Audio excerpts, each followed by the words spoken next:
Peace, people. Welcome to the latest episode of Rough Draft. I am your host, Camarada Sabio, and in this episode, we'll be talking about my author's journey, part 3, Pivots and Detours.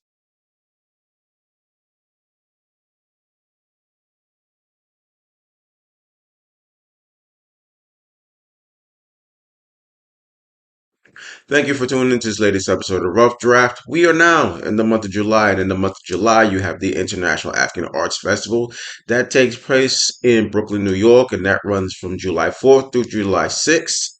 Um, So it's one of the largest African-centered celebrations that take place in the country. I believe it's celebrating its 54th year now.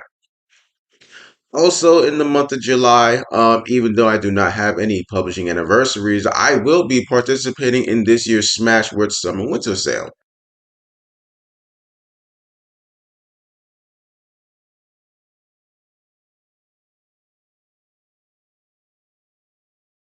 So the reasoning behind that is in North America it's considered the summertime, whereas in points south it is considered the winter time.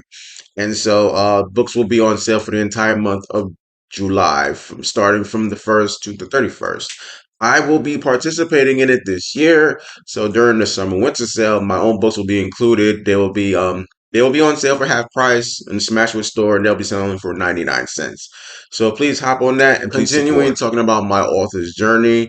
I've had to take a number of different pivots and detours to get to where I am right now. Even though I've been a published author for 15 years, being an author was not what I originally wanted to do. Actually, as far as my career is concerned, um, I originally wanted to start out in the comic book industry. So I wanted to write and draw comics. So that was my initial field that I wanted to get into creatively. So that was around the time from I'd say about 1986, and that lasted until I'd say very early high school years, about 89 and 90. Um, Unfortunately, I didn't have the information back then that I had now. My my art wasn't all that great. So, and I was too young to understand that you had different positions, and that's kind of like an assembly line procedure as far as how comic books could be made. And again, like I didn't know anybody who worked in that industry. I didn't know anybody who knew anybody who worked in that industry. And it's not like how you have nowadays. You have a whole bunch of independents running around. This was still the era of the big two. Yeah, you had other I don't want to say well known, but other known comic book publishers like Dark Horse, Valiant, I think Eclipse was another one, Malibu Comics was another one, Comico, but none of them were really huge.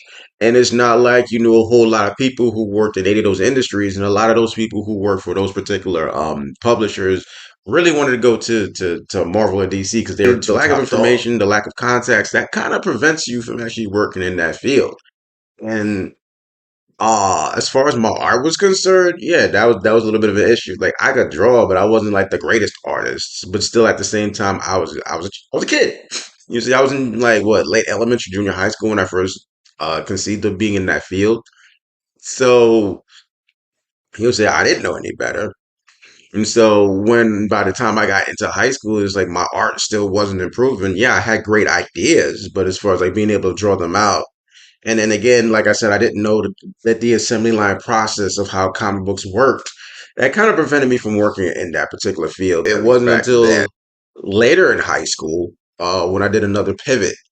So by the time I got into like my late junior year, through the encouragement of one of my teachers, that's what pivoted me to want to work in film and television. I had actually done a class project. This particular teacher was very impressed with what I had done. It was supposed to be an advertisement. What I wrote as an advertisement was a TV commercial for a TV show, a sitcom to be specific. She was very impressed with it. She thought it was very funny. It was very engaging. It actually made her want to, it made her want to basically see the project. So she was the one who encouraged me at that time, like specifically since I didn't really have plans to go to college. She was like, "Well, if you do want to go to college," she said, "I really think you ought to pursue film and television because I think you'd really excel." Which was good because even in my high school years, yeah, I had teachers who realized that I had talent, that I had storytelling talent, specifically my English teachers. But it's not like they really could give me the guidance as far as like how I could use this creativity to make a living at it. I mean, fuck, my high school was a vocational high school. We were one step above an alternative high school. And it's not like anybody in my community could really help me either, because it's just like specifically growing up in an immigrant community, it's just like art and crafts and stuff like that. That's leisure. You know what I'm saying? Like education, work, and stuff like that. That's serious. That's work. That's how you make an basically income. From the age of 16, when I embraced wanting to work in film and television as a pivot, I spent a whole lot of like 16 years of my life trying to get into that field, and it was not easy. Uh, Went to college, out of state for at least 2 years, transferred back home against my will to a local school in New York.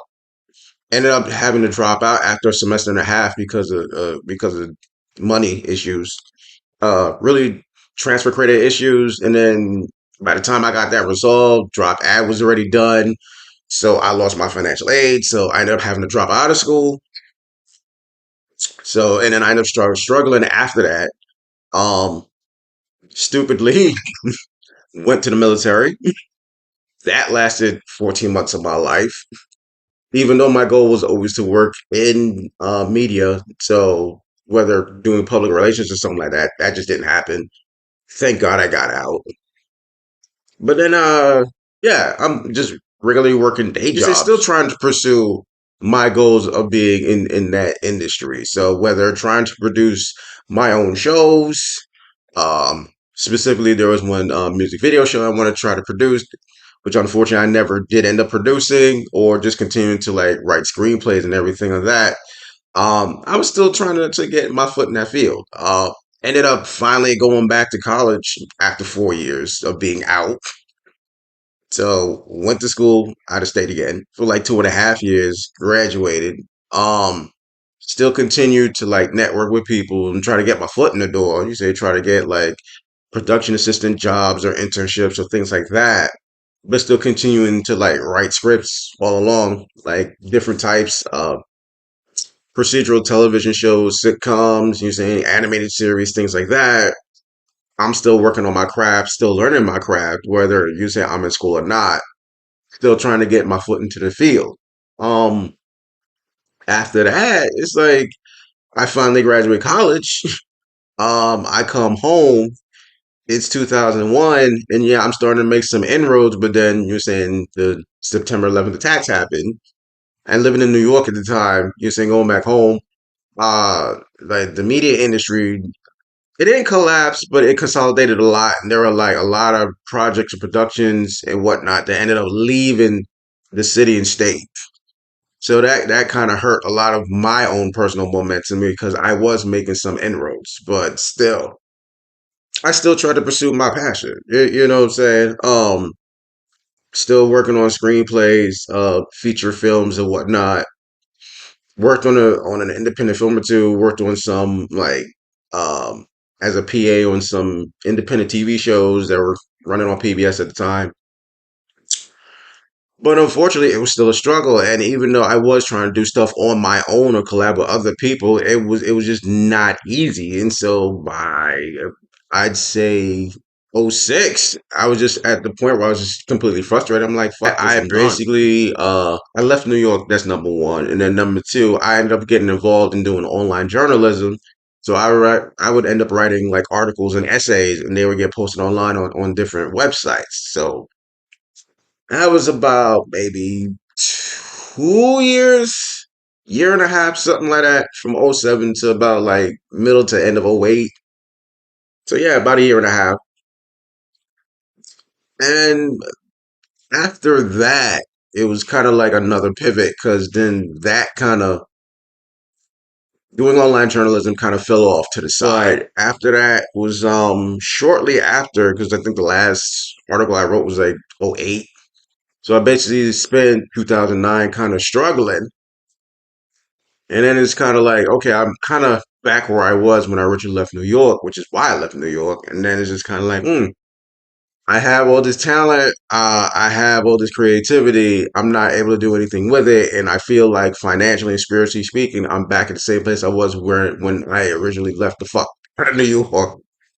So with the knowledge base that I had, and I remember learning about print on demand publishing, that's when I'm like, okay, I need to use my skills to benefit myself, not just others as far as my activism is concerned. And so at that point, that's when I decided to pursue being an independently published author. So in 2009, I got in contact with my original publisher, which at that time was Author House. Uh, I was able to put all my work into a particular document, and that's when I, in 2010, actually, a few months following, that's when I published my first book, Rachel Brown Black Fist. So that's kind of the genesis of my writing career. So those are all the detours and pivots that I had to take to kind of achieve my goals and kind of reach what it is that I wanted to do. And hopefully you guys, hopefully you guys got something out of it. Thank you very much for listening to this latest episode of the Rough Draft. If you want a copy of any of my books, you know where you need to go to get them, which is Author House, Outskirts Press, Create Space, Amazon.com, Barnes and Nobles, and Books a Million. And I believe they're also available on bookshop.org. My books are also available in ebook format.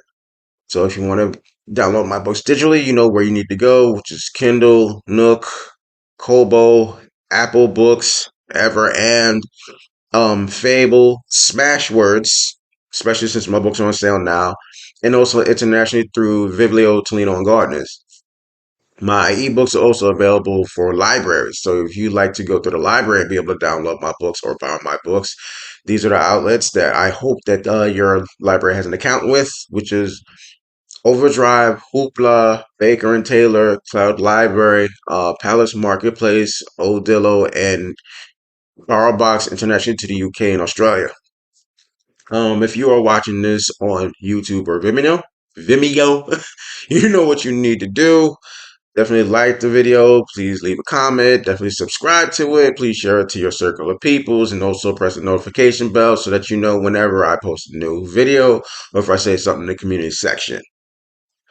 So thank you for listening to this. Thank you for watching and listening to this latest episode of the Rough Draft. You know how I like the endies. Keep the fist raised. I am always on my literary grind, and I'll talk to you soon in the next episode. Thank you. Talk to you soon. Peace.